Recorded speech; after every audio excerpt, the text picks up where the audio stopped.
할렐루야! 우리 주님의 평안이 여러분과 함께 하시기를 바랍니다. 오늘도 전우자고 계신 분들하고 한번 인사하시죠. 예수님의 사랑으로 축복합니다. 예수님의 사랑으로 축복합니다. 아멘. 감사합니다. 오늘 말씀의 제목을 한번 보실까요? 여호와를 끝까지 신뢰하라. 어디서 많이 본 것 같죠? 우리 교회 표입니다. 여호와를 끝까지 신뢰하라.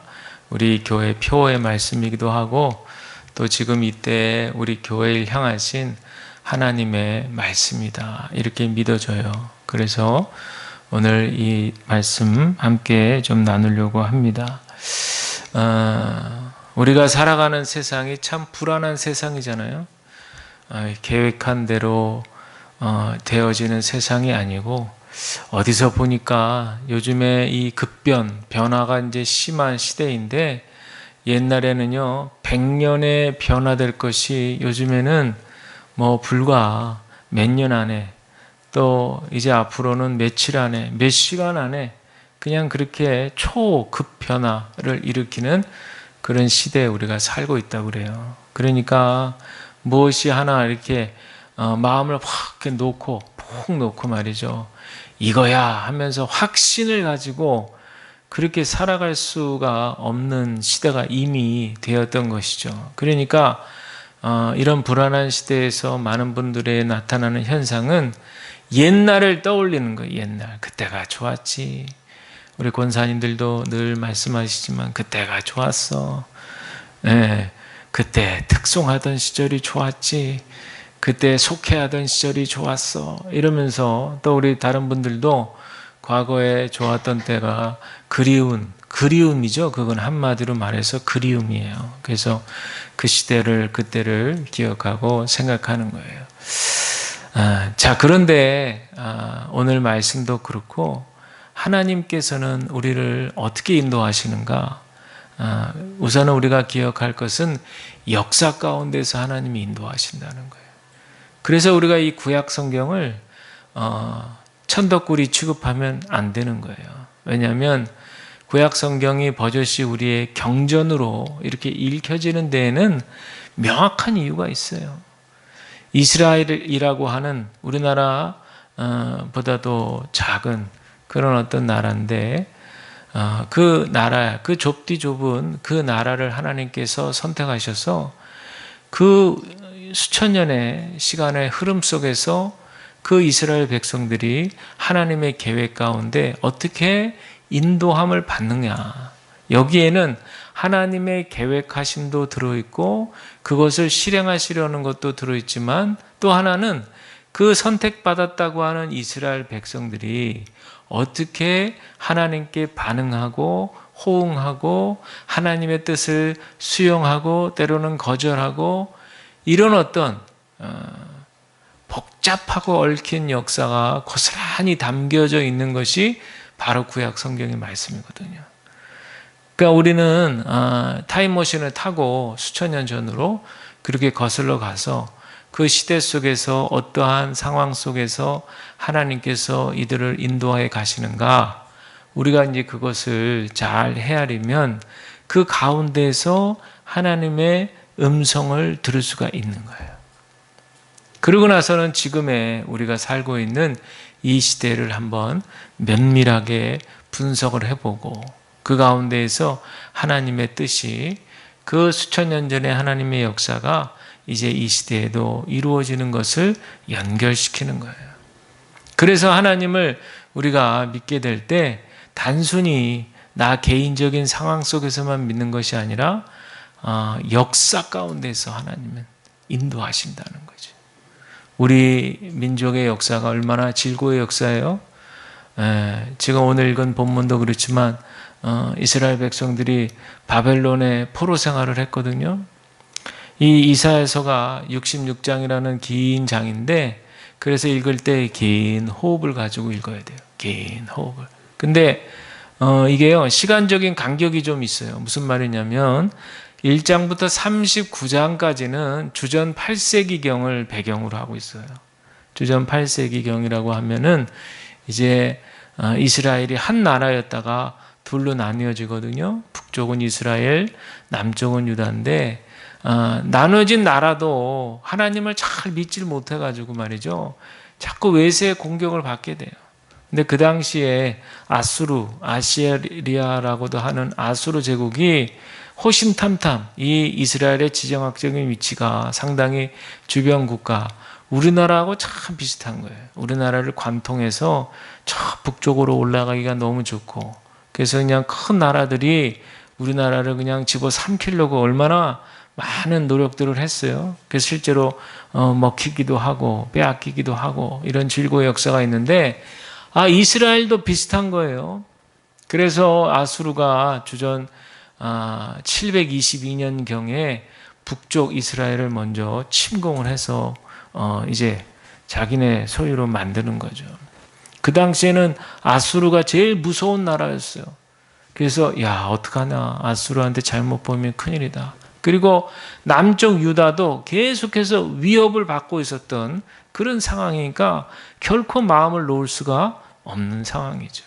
그러다가 시간이 흘러가지고 말이죠, 영원할 것 같았던 아수르가 이제 무너지고 바벨론이라고 하는 강대국이 생기는 거예요. 그 바벨론이 탁 지배를 합니다. 그런데 바벨론은 어떤 정책을 폈냐면 강하게 포로, 니네들은 이제 바벨론 국적이 되는 거야 하면서 이스라엘 사람들을 강제로 끌고 가는 거예요.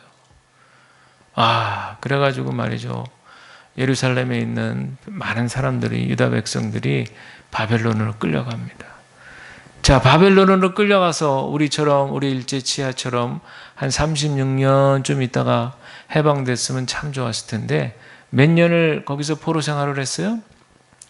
70년 했어요. 70년. 우리보다 한 2배, 거의 2배죠. 70년의 세월을 포로를 생활했으니까 우리 일제시대 때도 36년 안에 태어나서 죽은 사람들도 있을 거예요. 그 사람들은 온통 아침에 일어나서 보는 하늘이 일제치하의 하늘이었잖아요. 그러니까 얼마나 괴로웠겠어요. 오늘도 또 일제치하야, 내일도 일제치하야, 마음대로 할 수 없고 말이죠. 그런데 이 이스라엘 백성들, 유다 백성들은요 70년을 그렇게 했어요. 70년. 그러니까 온전히 요람에서 무덤까지, 그때 포로 때 태어나가지고요 죽은 그 사람들이 엄청 많았을 거예요. 저는 한번 상상을 해보는 거예요. 저는 이제 그런 경험을 해보지 않았으니까 상상을 해보면 아무런 희망도 없었을 것 같아요. 그렇지 않아요? 아무런 소망도 없고. 우리 권사님들 다 전쟁을 경험하셨고, 또 우리 집사님도 어린 시절에 또 그런 전쟁 이후에 그런 어떤 어려웠던 시절을 다 경험해 보셨으니까 한번 생각해 보면 정말 소망이 있을까? 희망이 있을까? 이제 그런 생각, 먹고 살기에 급급한 그런 경제적으로 어렵고 가난한 생활을 이어갔던 우리 민족의 역사가 그대로 그들에게도 똑같이 있는 거예요. 제가 왜 오늘 이 말씀을 좀 서두에 드리냐면 소망이 없었다는 걸 말씀드리고 싶은 거예요. 희망이 없었어요. 아무 소망이 없었어요. 답답한 거죠. 그런 역사적인 상황이 지금 이 시대를 살고 있는 우리에게 공감이 되는 것은, 우리도 분명히 코로나를 지나고 나면서 경제적으로 더 어려워진 그런 시대 속에 우리가 살고 있잖아요. 은행 금리 이자가 계속 올라가면서 또 우리도 안고 있는 부채에 대한 부담감이 우리도 크게 느껴지고 있는 것이 바로 지금 우리 현실의 상황인 거예요. 그러다 보니까 잘못하면은 이런 어떤 현실의 무게감에 우리가 눌려가지고 말이죠, 짓눌려가지고 아이고 왜 우리한테만 이런 고통이 있을까, 이런 생각을 하면서 마음의 눌림이, 짓눌림이요 우리로 하여금 소망을 잃어버리게 할 수 있다는 거예요. 그런가요? 그런가요? 네, 다 웃으시는 거 보니까 그렇게 느끼시는 거예요. 그러나 여러분들 오늘 말씀을 보시면 1절에 너희의 하나님이 이르시되 너희는 위로하라. 내 백성을 위로하라. 지금 이제 이 말씀의 배경은요, 그렇게 바벨론 포로가 되어진 상황에서 70년 정도를 보내고 나서 정말 소망 없었던 그들인데, 또 바벨론은 얼마나 영원할까 그런 생각을 했을 텐데, 마치 우리도 일제 치하에서 일본의 치하가 우리를 얼마나 옥죄할까, 끝도 없는 끝도 안 보이는 그런 어떤 아픔 속에 처해 있었던 것처럼 말이죠. 이분들도 그랬던 건데, 또 세상이 바뀌는 거예요, 세상이. 그러니까 역사를 우리가 공부하는 거예요. 하나님의 경륜과 역사를 공부하는 거예요. 바벨론이 지고 페르시아라고 하는 또 해가 뜨는 거예요. 참, 하여튼 신기하죠. 그렇게 영원할 것 같았는데 바벨론 제국이 또 몰락하고 페르시아 제국. 그런데 이번에 이 페르시아 제국의 왕인 고레스라고 하는 왕은 말이죠, 칙령을 내리는 거예요. 칙령. 야, 거기 포로민들 다 풀어줘. 다 풀어줘. 어차피 거기 안에 있든 지네들 고향에 가 있든 어쨌든 우리가 다 지배하는 거니까 다 풀어줘. 다 풀어줘. 그리고 어느 날 갑자기 고향으로 간다는 거예요.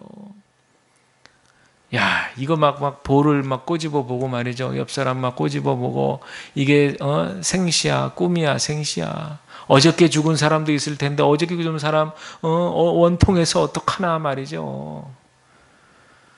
그런데 이 페르시아의 정책이라고 하는 것은, 바벨론은 아주 그냥 이스라엘 사람들을 그냥 바벨론화 시키려고 강하게 채찍으로 그냥 확 그냥 징집하는 거예요. 확.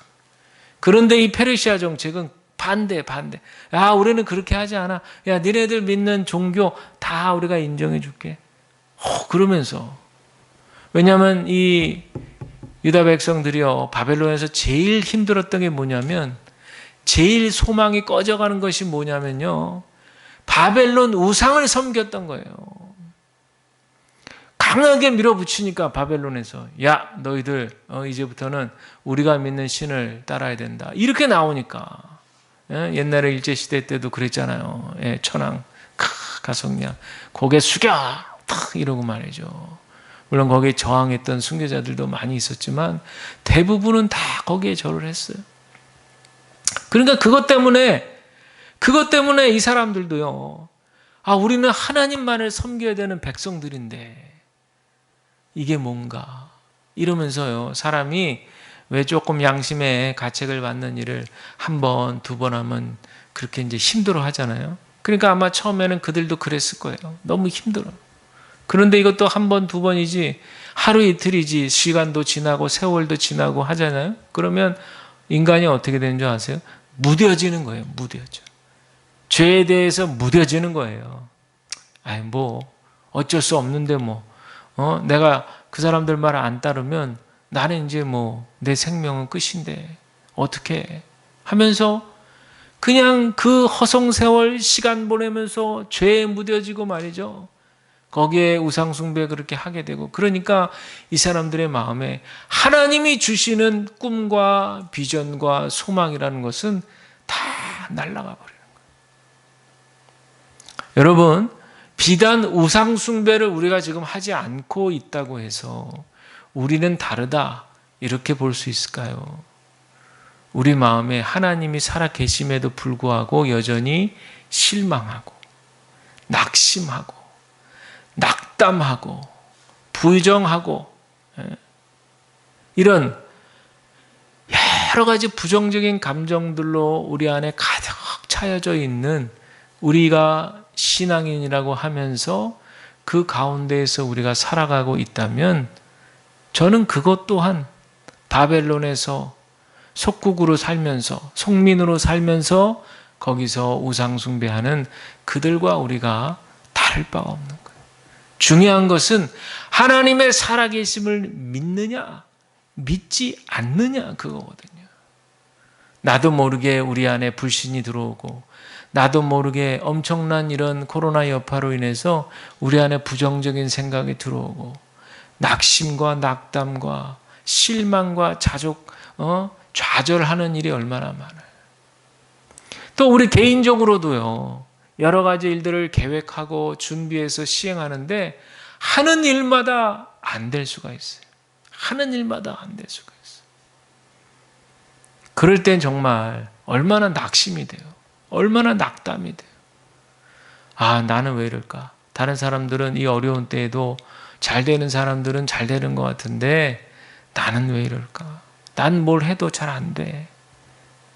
나는 때가 안 맞았나? 뭐가 안 맞았나? 실력이 안 되나?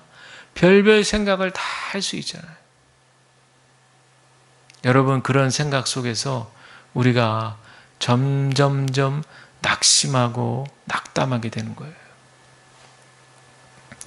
어떤 난치병에 걸리신 분이 예수를 안 믿었는데 예수님 그 어머니가 성경책을 주면서 이제 이분의 난치병은 뭐냐면 이 면역 체계가 정상적으로 되지 않는 병이래요.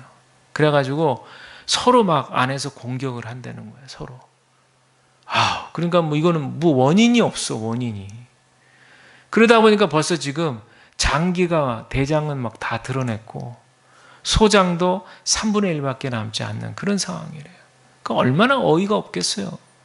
근데 이제 20살에 그걸 발병을 했는데 지금 이제 나이 40이 넘었으니까 20년이 흘렀다는 거예요. 그러니까 얼마나 본인도 힘들고 그 가족들도 얼마나 억울할까. 근데 이제 그 어머니가 다행히 예수님을 믿어가지고 성경책을 20살 때 그 발병했을 즈음에 딱 주더래요. 그리고 한번 읽어봐라. 그런데 다행히도 이 자매가 그 엄마가 주신 성경책을 꼼꼼히 읽고 예수님을 의지하기로, 예수님을 믿기로 했다는 거예요. 그러나 예수님을 믿었지만 자기의 병은 호전되지 않고 고쳐지지 않으니까 얼마나 답답하고 갑갑했는지 몰라요. 여러분, 이 세상에는요, 우리가 믿음을 가지고 있고 신앙이 있지만 계속해서 이런 어려운 일들, 안 좋은 일들 때문에 힘들어하는 분들이 너무 많은 거예요. 여러분들은 어떠세요? 꼭 병이 아니라도 여러분들이 짊어지고 가시는 삶의 고단한 무게가 많이 있으실 거예요. 가정사의 문제가 있을 수도 있고요.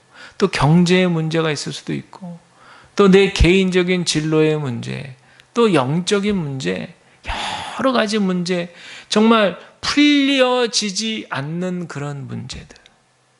그런 문제들 때문에 고통스럽고 괴로운 그런 우리의 삶의 정황 가운데 있는 거예요.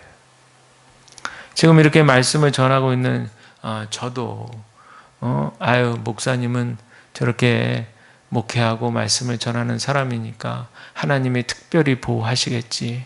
예, 많이 체험했어요. 하나님께서 시마다 때마다 간섭하시고 인도하시는 은총을 많이 경험했어요. 그러나 그렇게 힘들고 어려울 때 간섭해 주신 하나님을 경험했지만 저에게도 제 인생을 살아가면서 계속되는 풀리지 않는 붙들고 가는 그런 문제들이 저한테도 있어요. 그것을 두고 저도 간절히 기도하면서 또 살아가면서 일어나고 있는 여러 가지 어려운 일들을 맞닥뜨리면서 기도로 그 문제들을 돌파하라고. 그래서 하나님께서 우리 주양교회를 섬기게 하시면서 이곳에서 목회하는 동안 참 많은 일들을 경험케 하셨잖아요. 그런 가운데 하나님께서 저에게 주시는 분명한 메시지가 있어요. 그것은 뭐냐면 여호와를 끝까지 신뢰하라는 거예요. 할렐루야. 그 음성을 지나간 8년 동안 기장에서 또 여기서 목회하면서 얼마나 마음 가운데 그 음성을 주시는지 몰라요. 우리 또 저 위에 보시면 잘 보이실려나 모르지만 이사야 42장 3절 저도 좋아하는 말씀이지만 상한 갈대를 꺾지 않으신다고 그랬어요. 또 꺼져가는 등불을 끄지 않으시는 분이 누구라고요? 우리 여호와 하나님이신 거예요. 저는 저 말씀이 너무 좋아요. 그래서 기도할 때 답답할 때마다 하나님 상한 갈대 꺾지 않으신다고 그랬잖아요. 꺼져가는 등불 꺼트리지 않으신다고 그랬죠. 또 연이어서 물 가운데 지날 때에도 물에 빠지지 않게 하신다고 그랬죠. 불에 타지도 않게 하나님 지켜주신다고 그랬잖아요. 하면서 말씀을 붙들고 기도하는 거예요. 여러분, 말씀을 붙들고 기도하시기를 주의 이름으로 축원합니다. 말씀을 붙들고 기도하셔야 돼요.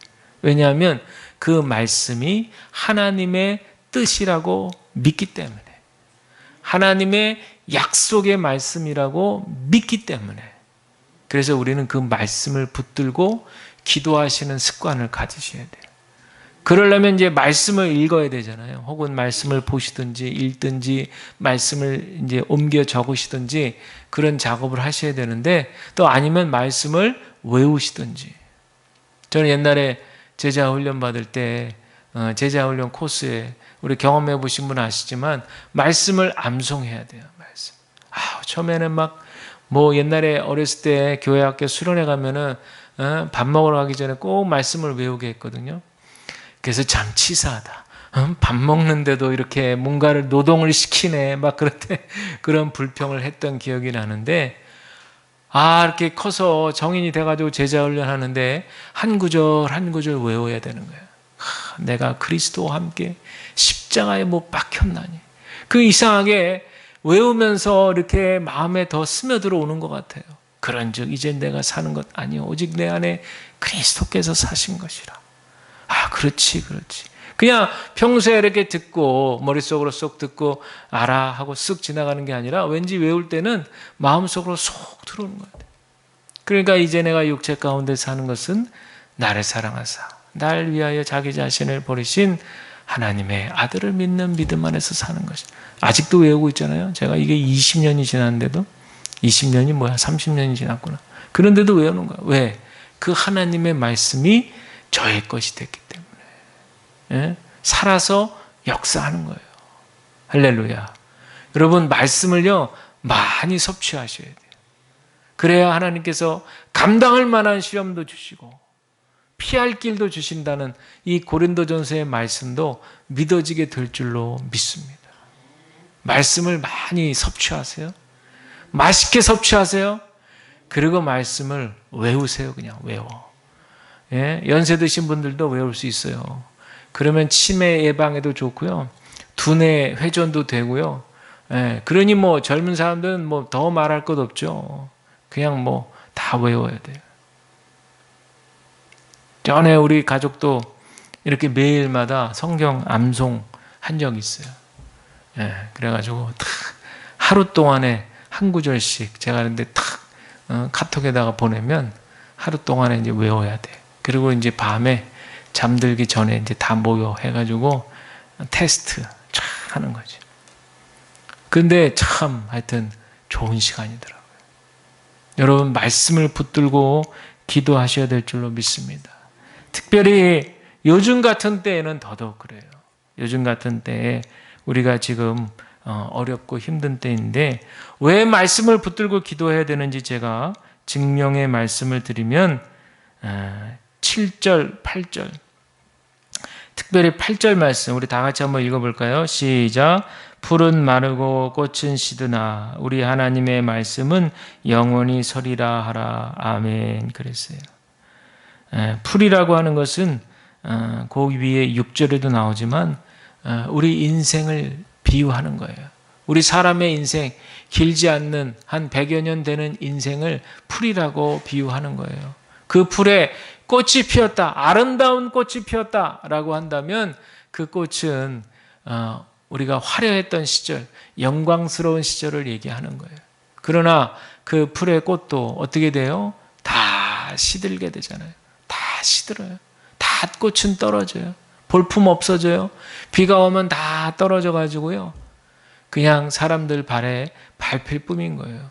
우리 사람들의 인생이 그렇다는 거예요. 한창 열심히 준비하고 일하고 땀 흘리고 잠 못 자고 그랬던 시절이 있어서 좋은 성과를 거두는 듯 해도 우리 인생이라고 하는 것은요, 다 떨어지는 꽃과 같다는 거예요. 그런 영화로운 일들은 다 시간이 지나면 떨어지고 우리의 육신은 다 쇠약해지고 우리의 정신도 흐릿해지고 그러다가 결국에는 우리는 다 흙으로 돌아가는 거예요. 흙에서 왔으니 또 흙으로 돌아가는 거예요. 이제 명절도 다가오는데 명절 때 되면은 이제 먼저 가신 분들도 생각나고 가족 중에 그렇잖아요. 우리의 인생이 그런 거예요. 한 줌에 그저 훅 불면 흩날리는 그런 먼지와 같은 것뿐인 거예요. 그런데 우리 여호와 하나님의 말씀은 어떻다고 그랬어요? 영원하다고 그랬어요. 풀은 마르고 꽃은 시들지만 우리 하나님의 말씀은 영원하다고 그랬어요. 할렐루야. 그분이 우리를 이 어려운 때에도 지켜주시는 줄로 믿습니다. 그래서 우리는 하나님의 위로의 말씀을 붙들어야 되는 거예요. 그 말씀이 우리를 살리고 그 말씀이 우리를 회복시키고 그 말씀이 우리를 다시 새 소망을 갖도록 인도해 주신다라고 하는 그런 얘기예요. 자, 그렇다면은 우리가 어떠한 마음으로 이 상황을 지나가야 될 것인가? 그렇다면 우리는 어떤 마음으로 끝까지 여호와를 신뢰할 것인가? 바로 아이와 같은 마음으로 아빠 대신 하나님의 품에 안기는 거예요. 여러분, 그런 얘기가 있잖아요. 어떤 아빠가 너무 아이가 이뻐가지고 이제 막 돌이 지난 아이인데 이제 막 걷기 시작한 아이인데 글쎄 장난은 치려고 말이죠. 책상 위에다 딱 올려놓고 자기하고는 이제 거리를 조금 띄우는 거예요. 그리고는 손을 내밀어서 일로 와 일로 와 일로 와 하는 거야. 근데 이 거리감이 좀 있으니까 아이가 얼마나 두렵겠어요.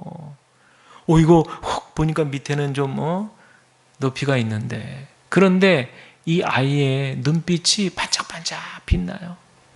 왜요? 우리 아빠는 나를 결코 다치게 하지 않으실 거야 라는 사랑의 믿음이 확고한 거예요. 그러니까 아빠가 일로 와 이리 오렴 했을 때 그 아빠의 말씀을 듣고 거기서 점프해가지고 말이죠. 번쩍.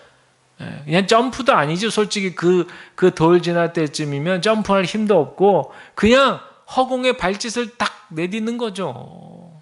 그랬는데 어떻게 해요? 아빠가 탁 떨어지지 않도록, 바닥에 쿵 하지 않도록 이 아이를 사뿐히 안아서 하늘 위로. 그 아빠가 저예요. 우리 아이 어렸을 때 그런 장난을 했는데 탁 안아주는 거죠.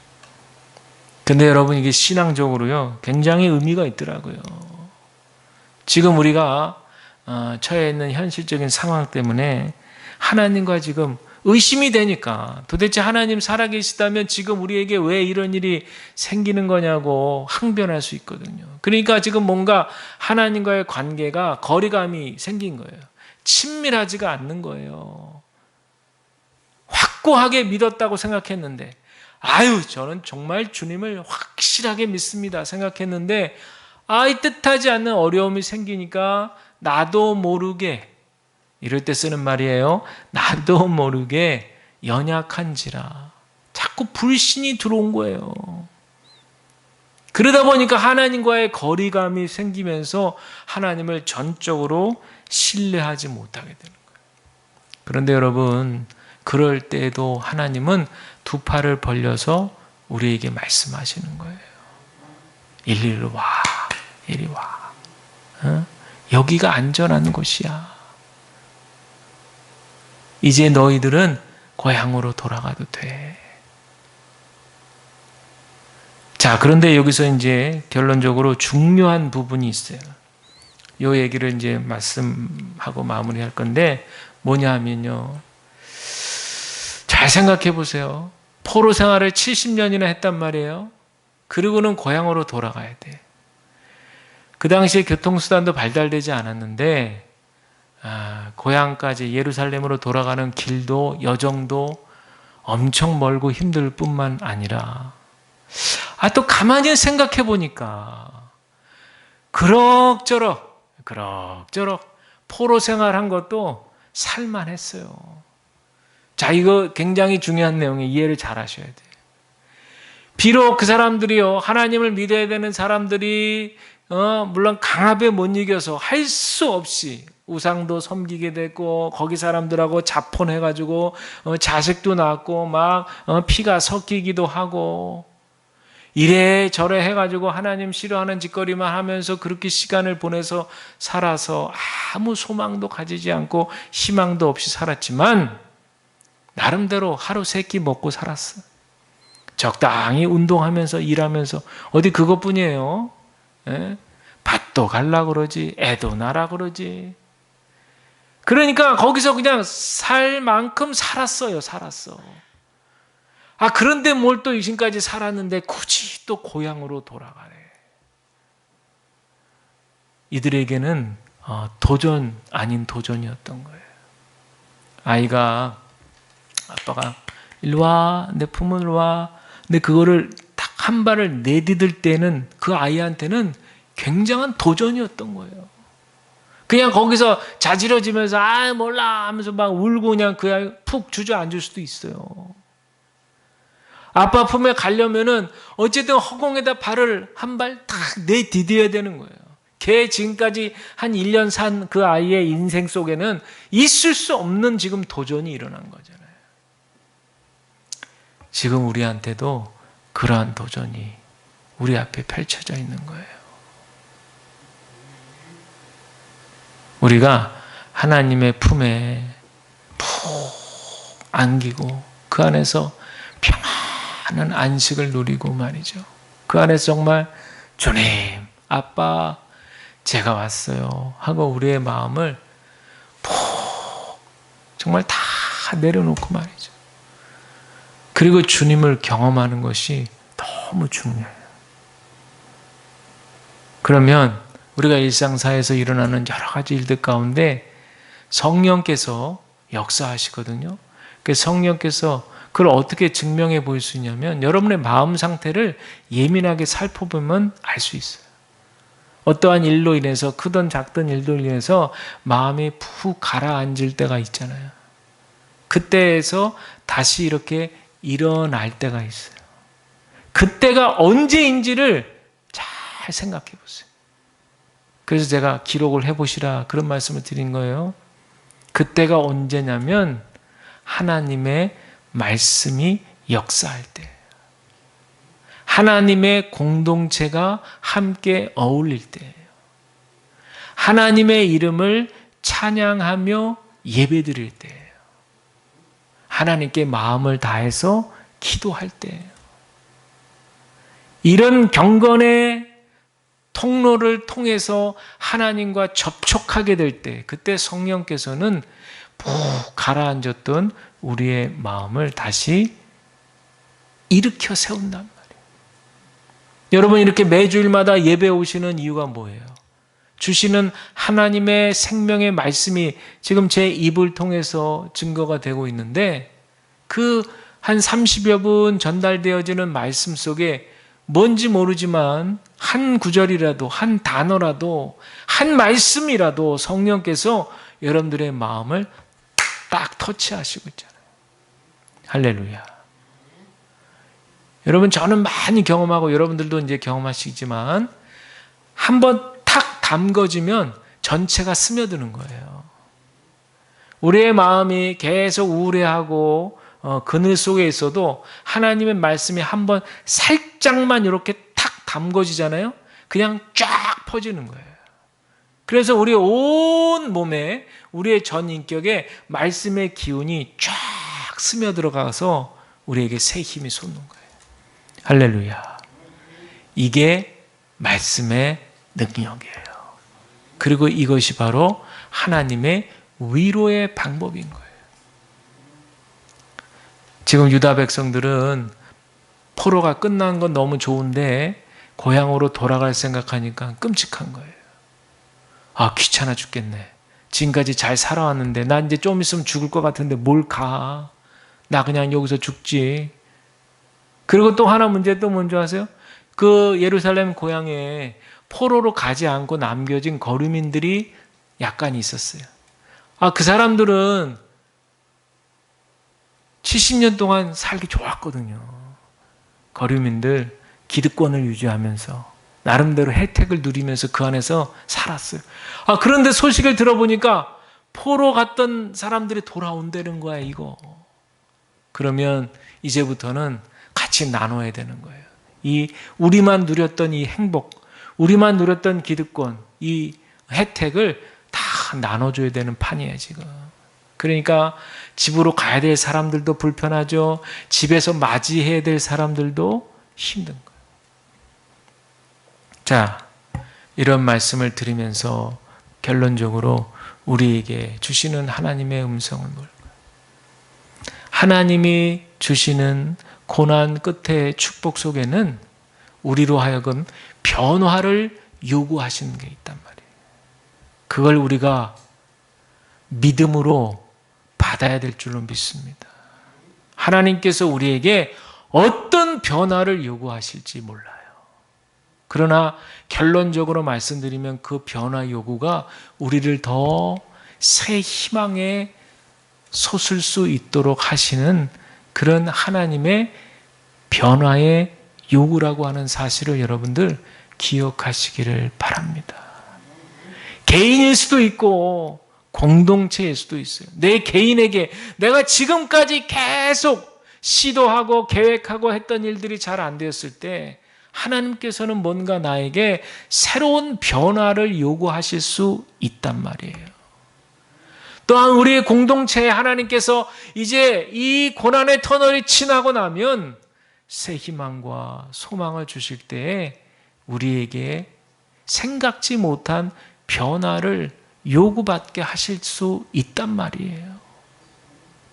그러므로 저나 여러분 우리 모두가 이 하나님께서 우리에게 요청하시는 그 변화, 그것이 무엇인지 우리는 지금부터 기도함으로 그 변화를 받을 준비를 우리 모두가 해야 될 줄로 믿습니다. 아무 준비 없다가 좋기는 한데 이거는 아닌데 이렇게 거부할 수도 있단 말이에요. 분명한 하나님의 뜻인데도 머리로는 다 이해하는데도 마음적으로 심적으로 준비가 되지 않아서 그 하나님의 놀라우신 변화를 우리가 아멘으로 받아들이지 못하면 우리는 어떻게 보면 하나님이 주신 기회를 놓쳐버릴 수 있게 될 수도 있다는 사실을. 그래서 옛날에 그리스 로마 신화에 보면 기회의 신이라고 있잖아요. 기회의 신은 어떤 모양이냐? 앞에는 머리카락이 있고 뒤에는 대머리예요. 머리카락이 없어. 왜 그래요? 기회가 지나가는데 붙잡으려고 했는데 놓쳐가지고 잡을 수가 없는 거예요. 사랑하는 우리 주양의 모든 우리 식구들, 오늘 말씀을 기억하시고 하나님은 반드시 고난 너머에 축복의 선물을 예비해 놓고 계세요. 그런데 그 선물이 우리로 하여금 어떤 영적인 갱신의 변화를 요구하실 수 있다는 사실. 또 우리 개인의 삶에도 이제까지 공들여와서 해왔던 그런 삶의 패턴에서 뭔가 변화를 요구하실 수 있다는 사실. 교회적으로, 가정적으로, 개인적으로 그런 변화를 요구하실 수 있다는 사실을 분명히 기억하시고 하나님의 뜻에 우리 모두가 순종함으로 열매를 거두시는 우리 모두가 다 되시기를 주님의 이름으로 간절히 축원을 드립니다.